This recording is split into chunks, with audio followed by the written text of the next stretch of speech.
Yang terhormat Gubernur Jawa Barat beserta pimpinan DPRD, kami silakan menuju tempat yang telah ditentukan.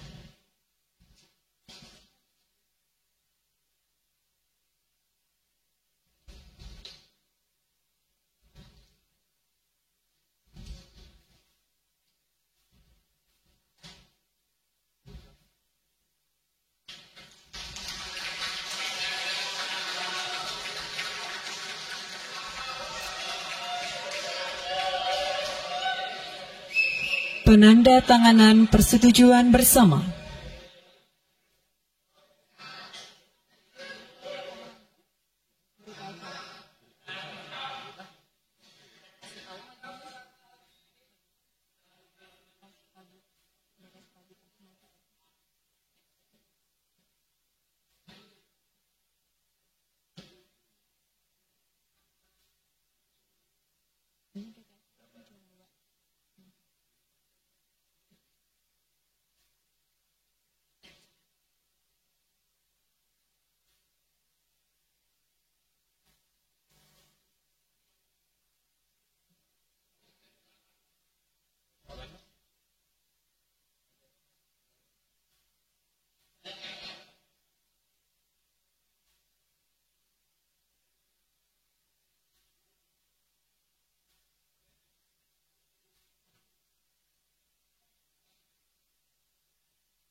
Selanjutnya penanda tanganan berita acara.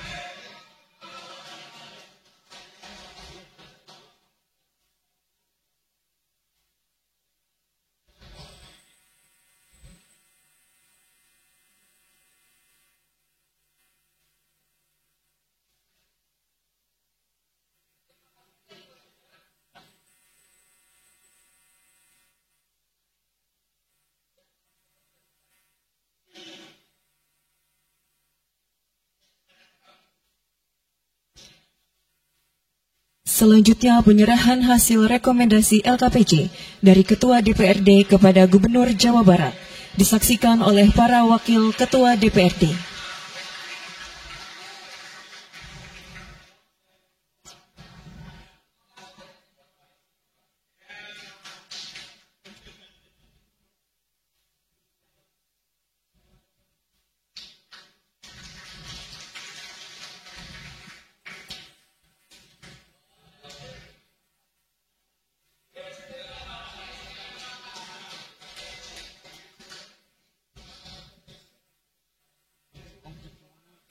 Terima kasih, kami silakan untuk kembali ke tempat semula.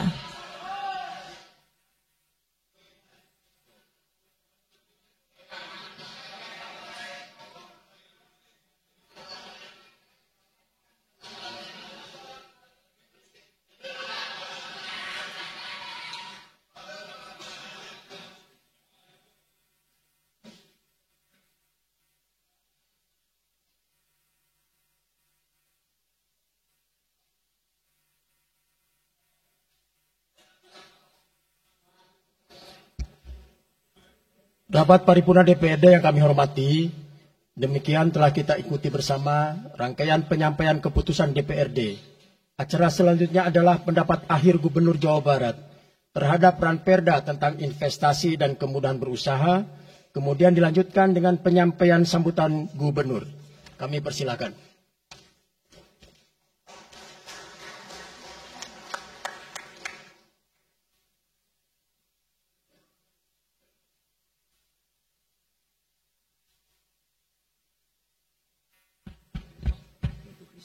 Assalamualaikum warahmatullahi wabarakatuh. Sampurasun. Rampes. Yang saya hormati Ketua DPRD Provinsi Jawa Barat yang mulia Bapak Buki Wibawa, para wakil ketua Bapak Iwan Suryawan, ini tokoh politisi yang begitu kalem saat ada interupsi. Bapak MK Iswara, ini politisi yang tampan selamanya tapi tidak pernah nakal. Dan tokoh spektakuler kita yang sangat populer di antara politisi DPRD Provinsi Jawa Barat, Bapak Ono Surono. Saya sudah tahu Pak Ono kontrak-kontrak medianya sudah banyak nanti ke depan. Kemudian juga Bapak ini sebentar lagi akan berangkat haji, Bapak Kiai Haji Acep Jamaluddin. Terima kasih. Seluruh anggota DPRD Provinsi Jawa Barat, para ketua praksi, para ketua komisi, dan saya mengucapkan terima kasih atas berbagai otokritik yang dilakukan, baik secara langsung maupun lewat media, baik media massa maupun media elektronik. Dan itu menunjukkan bahwa di Provinsi Jawa Barat ada terjadi dinamika politik yang luar biasa. Semua orang memiliki concern pada hal yang menjadi tujuan kita, mewujudkan Jawa Barat istimewa dengan berbagai cara. Tugas DPR adalah bicara, itulah tugas DPR. Jadi kalau tidak bicara, mungkin DPRD dianggap tidak ada. Saya ucapkan terima kasih atas otokritiknya. Sekretaris Daerah Provinsi Jawa Barat, kemudian yang mewakili Pangdam 3 Siliwangi, yang mewakili Kapolda Jabar, yang mewakili Kejaksaan Tinggi Jawa Barat, dan untuk khusus untuk Kejaksaan Tinggi Jawa Barat, saya sampaikan ucapan terima kasih, rasa hormat yang tinggi kepada Kejaksaan Agung Republik Indonesia atas tindakannya melakukan penahanan dan mentersangkakan Direktur Utama PT Sritek dan salah satu mantan pejabat BJB yang sudah resign atas kasus dugaan penyimpangan kredit, yaitu menyampaikan kredit ke Bank Jabar, mudah-mudahan tidak salah, kalau salah dikoreksi, sekitar 600 miliar rupiah tanpa agunan yang memadai.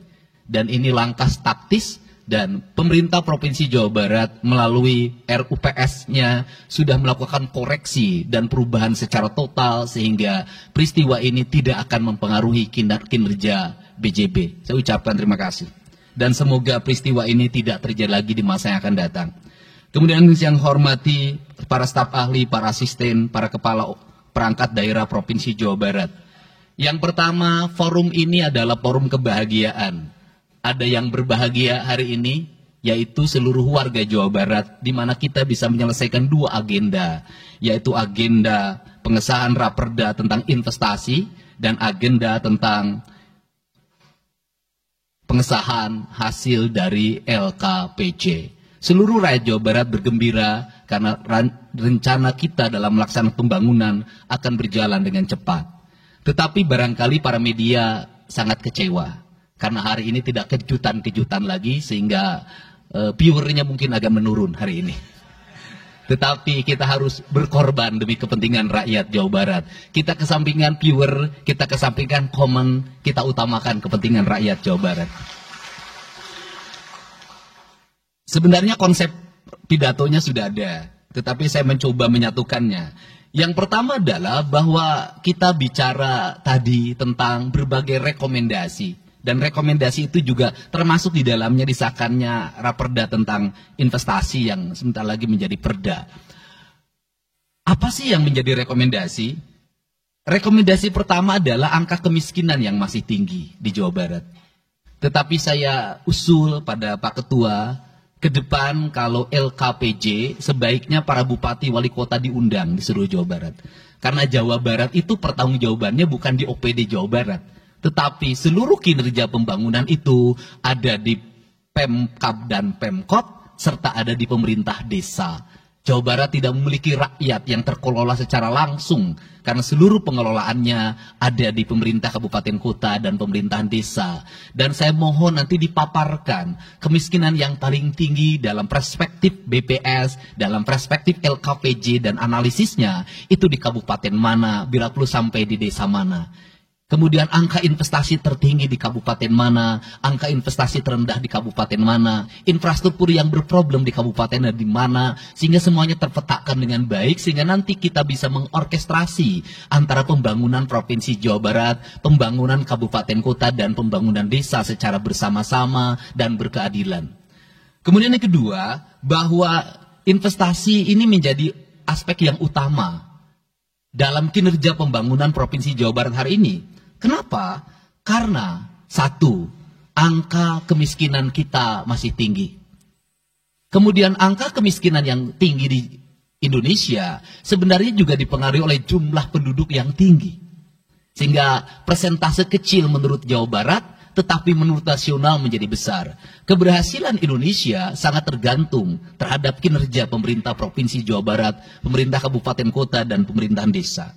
Yang kedua adalah pendidikan. Yang ketiga adalah infrastruktur. Yang keempat, kesehatan. Yang kelima, pengendalian penduduk. Yang keenam adalah pengendalian lingkungan. Kemudian yang ketujuh adalah belanja pemerintah yang masih besar. Belanja tidak langsungnya, yaitu belanja untuk kepentingan pegawai. Yang kedelapan adalah pengelolaan aset. Seluruh rangkaian yang menjadi rekomendasi ini adalah tugas kami untuk meneruskan rekomendasinya. Tetapi yakinlah bahwa apa yang kami lakukan selama ini, langkah-langkah yang seringkali kontroversi, langkah-langkah yang seringkali dianggap one man show, langkah-langkah yang seringkali dianggap terlalu sendiri dan terlalu konten, sesungguhnya adalah langkah-langkah menyelesaikan ini semua. Saya memberikan contoh. Kalau saya melakukan operasi terhadap penutupan galian C, penutupan areal-areal pelanggaran terhadap lingkungan, kalau saya mengkoordinasikan terlebih dahulu dengan jajaran saya, bisa jadi operasi saya gagal. Kenapa? Karena begitu rapat, besoknya penambangnya sudah tahu apa yang akan kami lakukan.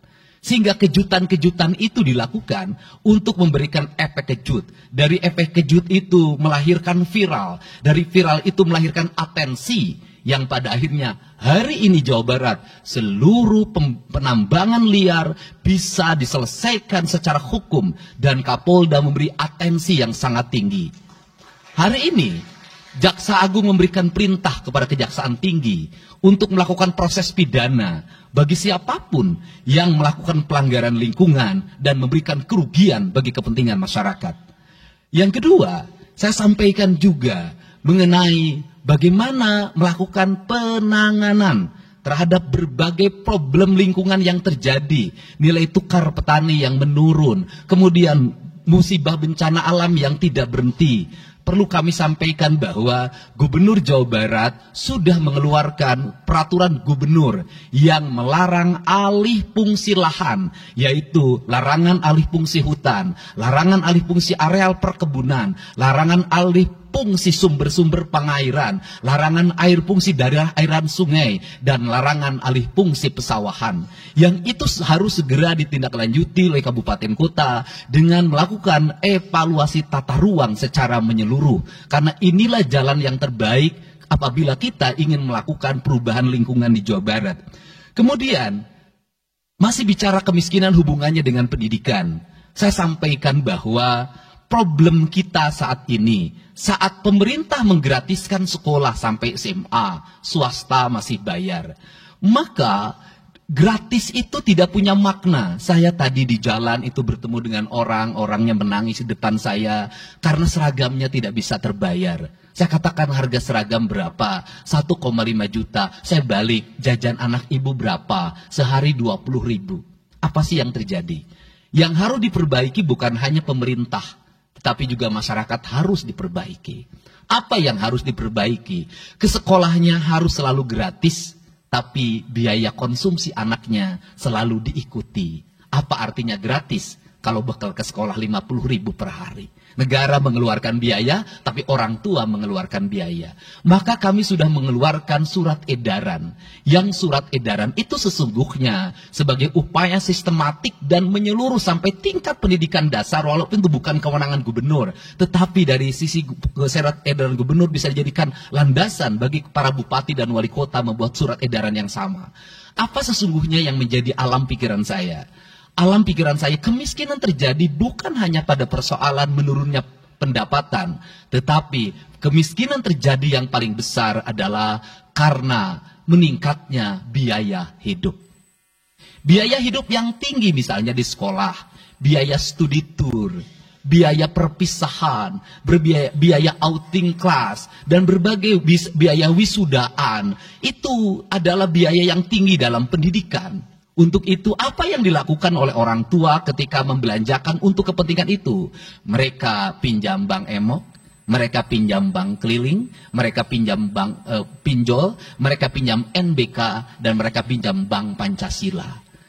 Menghentikan ini sesungguhnya, saya lagi menghentikan mereka tradisi meminjam uang dalam keadaan terdesak pada para rentenir. Dan ini strategi untuk menurunkan kemiskinan. Kemudian yang berikutnya adalah perhatian ketika rakyat sakit.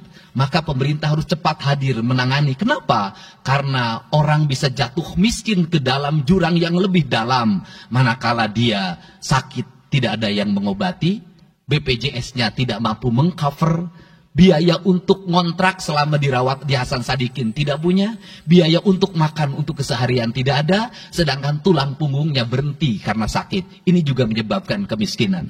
Kemudian yang berikutnya, kemiskinan terjadi karena rusaknya sumber daya alam. Air yang hilang, sumber penghidupan yang hilang, sumber energi yang hilang, sumber protein yang hilang, sumber kalori yang hilang di lingkungan berupa kerusakan lingkungan. Itu akan melahirkan kemiskinan. Maka alam yang tertata sesungguhnya adalah bagian dari upaya untuk menjaga kemiskinan. Kemudian yang berikutnya adalah belanja infrastruktur yang harus meningkat. Dan itu di belanja sekarang kita sudah melihat.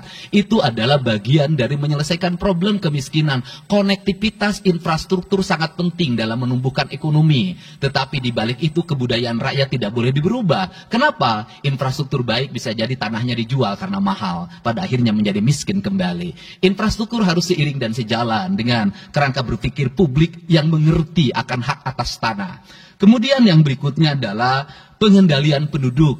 Booming penduduk di Jawa Barat relatif besar. Untuk itu harus dibuat berbagai upaya untuk menyelesaikan problem kependudukan. Saya berkali-kali bercerita bagaimana di Majalengka saya bertemu dengan sebuah keluarga yang tinggal di kontrakan, yang ayah dan ibunya tidur ketika jam 11 siang dan anak-anaknya berjualan di alun-alun. Jumlah anaknya 11 dan ketika saya berkunjung ke tempat kontrakannya sudah hamil lagi yang ke-12.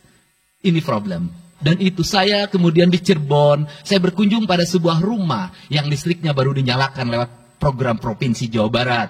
Rumahnya itu ternyata anaknya sudah 4. Padahal dia baru saja menyelesaikan rumah dari pinjaman senilai 25 juta. Dan itu pun belum selesai dan rumahnya 1 kamar. Ketika keluar dari rumah itu saya bertemu dengan seorang bapak yang meminta kepada saya untuk ber-KB. Anaknya sudah 7. Dia tak mau lagi untuk anak yang ke-8. Saya katakan bahwa jumlah anak sangat identik dengan problem kemiskinan. Betul, kemiskinan tidak akan bisa diselesaikan dengan hanya mengatur kelahiran, tetapi setidaknya pengaturan kelahiran adalah bagian dari untuk menekan angka kemiskinan. Dan yang terakhir adalah dari seluruh rangkaian ini adalah belanja pemerintah harus menjadi stimulus bagi kepentingan masyarakat. Maka jumlah-jumlah proyek harus terus segera digulirkan, digelontorkan menjadi kegiatan publik sehingga banyak orang yang kuli, banyak orang yang nyapu, banyak toko-toko yang buka, semen terjual, besi terbeli, dan kemudian regulasi ekonomi berjalan. Warung-warung bisa menjadi tempat para kuli siang hari makan siang. Dan ini adalah bagian dari strategi stimulus ekonomi yang digulirkan oleh pemerintah itu memiliki sumbangsi terhadap 12% pertumbuhan. Dan yang terakhir adalah investasi. Investasi itu modalnya ada 3. Yang pertama adalah konektivitas infrastruktur, ketersediaan jaringan air bersih. Kita jujur hari ini saya sampaikan ke DPRD, banyak perusahaan-perusahaan yang masih menggunakan air bawah tanah tapi tidak berizin. Bayar pajak tidak, jalan terus. Karena kalau dihentikan mereka pabriknya berhenti. Setelah itu apa? Mereka menjadi objek pemerasan beberapa pihak dalam setiap bulan karena dianggap melanggar perda. Tetapi kalau juga mereka dihentikan, maka pabrik itu berhenti. Dilema itu harus segera diselesaikan. Caranya bagaimana? Caranya adalah pemerintah provinsi melalui Bapeda hari ini harus segera merancang daerah-daerah yang menjadi kawasan industri harus dibangun fasilitas infrastruktur jaringan air bersih dalam bentuk investasi pemerintah sehingga nanti dikoreksikan dengan PAM-PAM atau PDA air di setiap kabupaten kota secara terkoneksi. Dan ini jalan bagi kita menyelamatkan lingkungan dan menorong pertumbuhan PDA air di setiap kabupaten kota. Karena apa? Karena angka pembayaran yang dilakukan oleh industri jauh lebih baik dibanding angka rumah tangga dan angka-angka layanan sosial lainnya. Itu yang pertama. Yang kedua adalah tumbuhnya iklim investasi di mana masyarakat merasa nyaman. Investor merasa nyaman ketika perizinannya cepat. Saya memberitahukan ya bahwa di Indramayu ada pabrik sepatu yang selama 2 tahun tidak mau buka hanya karena perizinan lingkungan hidupnya belum kelar. Saya ngambil langkah pasang badan, lakukan pembangunan karena itu menyerap 8.000 tenaga kerja. Kemudian di Cirebon juga seperti itu. Banyak perizinan yang menggantung bertahun-tahun. Hari ini saya janjikan dalam 1 bulan ini seluruh perizinan di Jawa Barat tuntas dan selesai.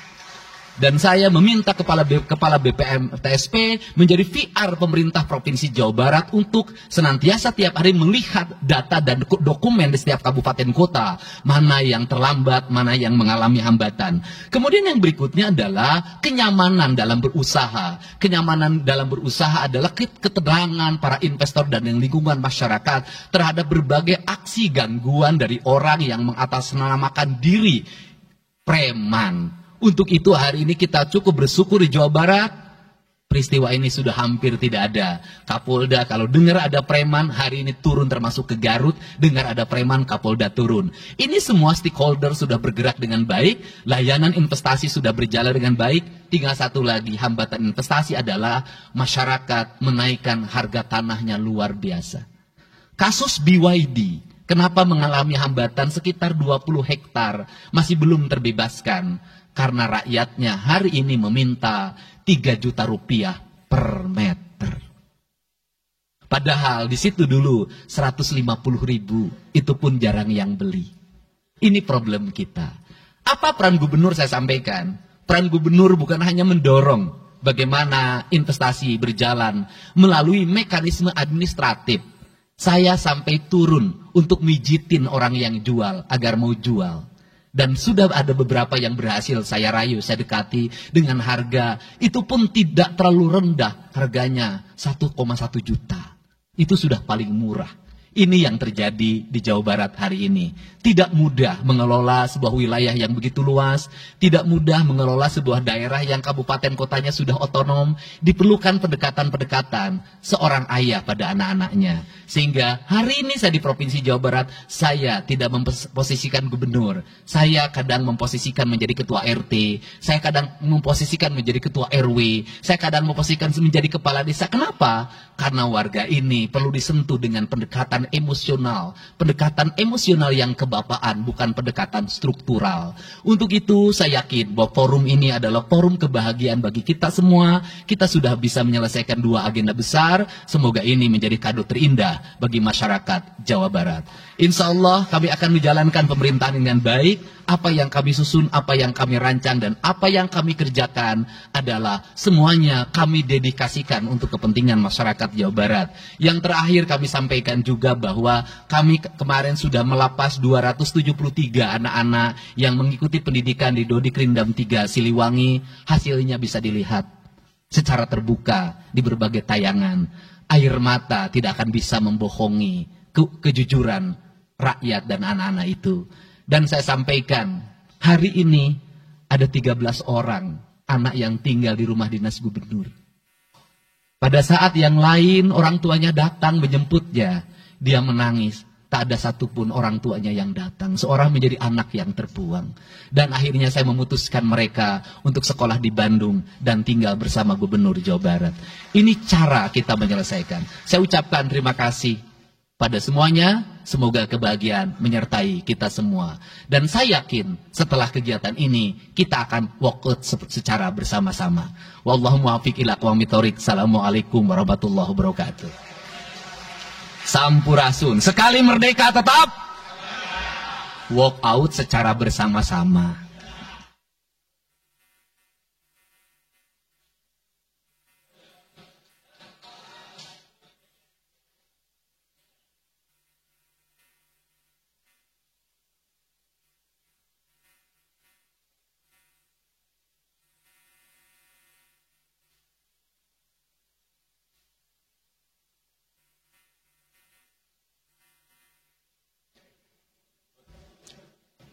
Terima kasih kepada Gubernur Jawa Barat atas pendapat akhir dan sambutannya.